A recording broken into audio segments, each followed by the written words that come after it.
People love to talk about healthy food swaps, but what if I told you that sometimes those swaps aren't so healthy? That's what we're going to talk about today. So we see a lot of stuff around healthy food swaps. I mean, there are books devoted to it, there are cookbooks devoted to it, there are TV segments devoted to it. Whether it's switching one food for another or tweaking a recipe, people love to hear about substitutions they can make or switches they can make that can make their food healthier. And sometimes these swaps can be a good idea. If you can tweak something here or there to make something a little bit healthier, then maybe you want to do that. But they're not always a great idea, and sometimes they can actually be pretty unhealthy, and there are three major ways that this happens. So the first way is when the swap relies on nutritionism, and this is a term that's been thrown around to describe what happens when we look at one or two nutrients and use that as our basis for whether a food is healthy or not. So for example, only looking at calories and saying between two foods, whichever one is lower in calories is healthier, or only looking at sugar or fat or carbs or something like that. And this is something you see a lot of times with these healthy food swaps. You'll see, some sort of graphic or example where they say, okay, here are two different entrees, which one is healthier? And then you're supposed to guess and then say, well, did you know that this one has X number of calories, but this one is half of that? So that makes this one over here, the lower calorie option, the healthier choice. Or look at these two desserts. Which one do you think is healthier? And then they'll say, well, this one is super high in sugar and this one isn't. So we know the one that has lower amounts of sugar is going to be the healthier option.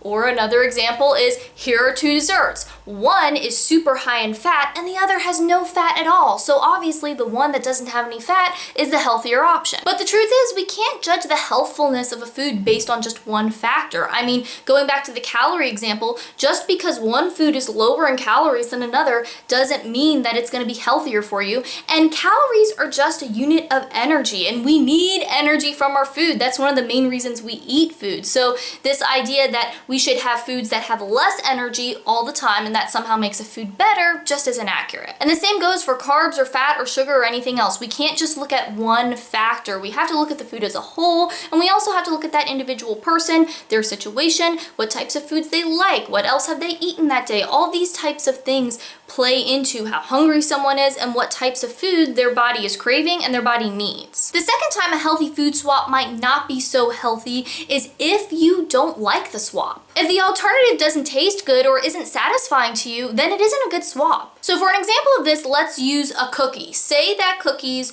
are one of your favorite foods, you absolutely love them, but someone tells you that you can't eat cookies anymore because they're super unhealthy, so you should just never eat them.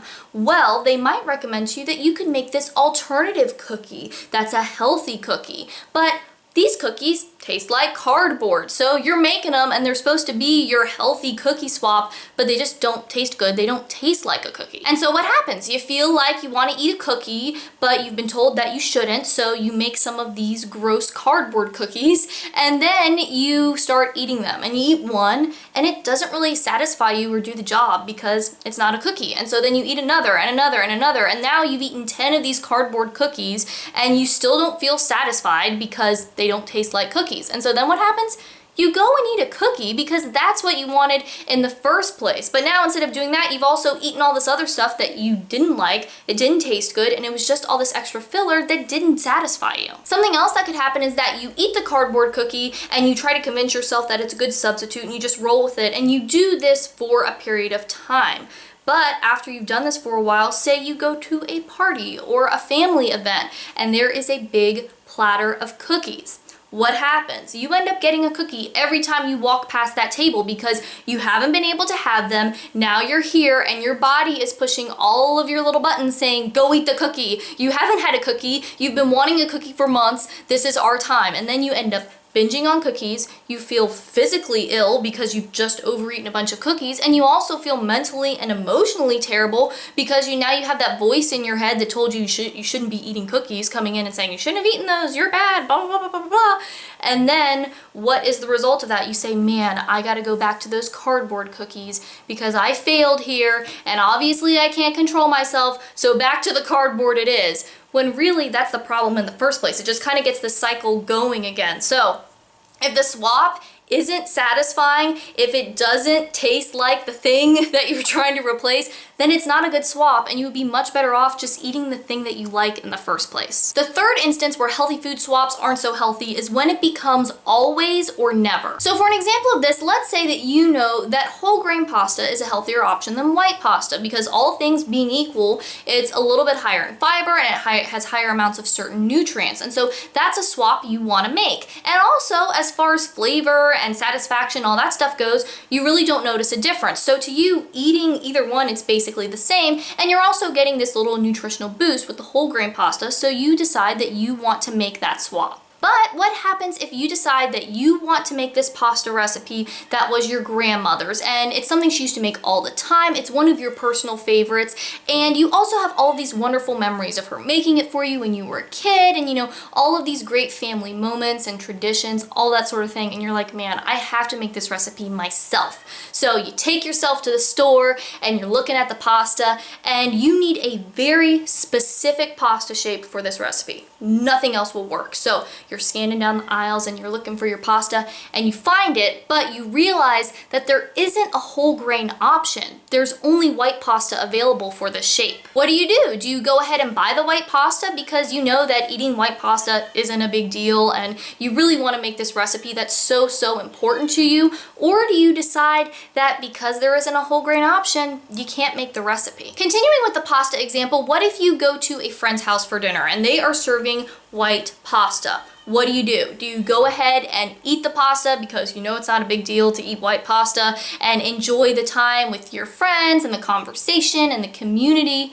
Or do you maybe refuse to eat the pasta, or do you go ahead and eat it because you don't want to be rude, but the whole time you are so focused on the fact that this is white pasta and I should be eating whole wheat pasta, and you're feeling anxious and there's all these emotions going on and you can't even enjoy the conversation or the time with your friends because you're so focused on the fact that this is white pasta and you only eat whole wheat. In these examples, one way is a normal and healthy relationship with food and the other is disordered and unhealthy. In these examples, it's healthy to eat the white pasta because it isn't a big deal, but for some people, when they start doing these healthy swaps, they can get stuck in an always or never mindset, and that is not a healthy place to be. Now, for some of you, these examples might seem extreme, but for others, this sort of thing might be your reality right now. But either way, this is something we all need to be on the lookout for when it comes to the way we think about our food. Some of us might deal with this sort of thing to a more extreme degree, and that's where we get into eating disorder territory, but I think all of us can have these types of thoughts come into our mind and deal with some disordered eating tendencies, because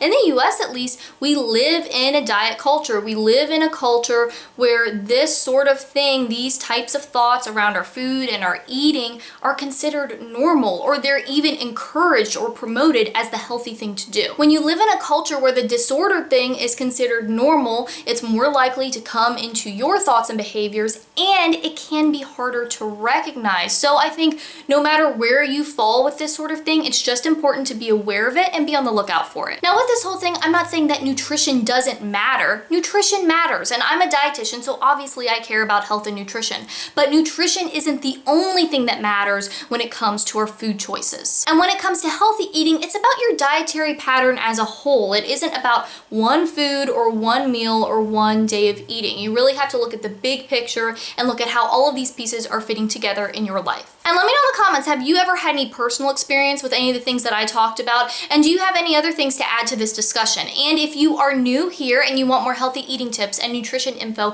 and videos like this one, then make sure that you subscribe, because eating healthy and living a healthy lifestyle really doesn't have to be complicated, and I want to show you how to do it. And if you want to watch some more videos, I have a couple linked over here that you might like. Thanks for watching. I hope you're having a great day, and I'll talk to you next time.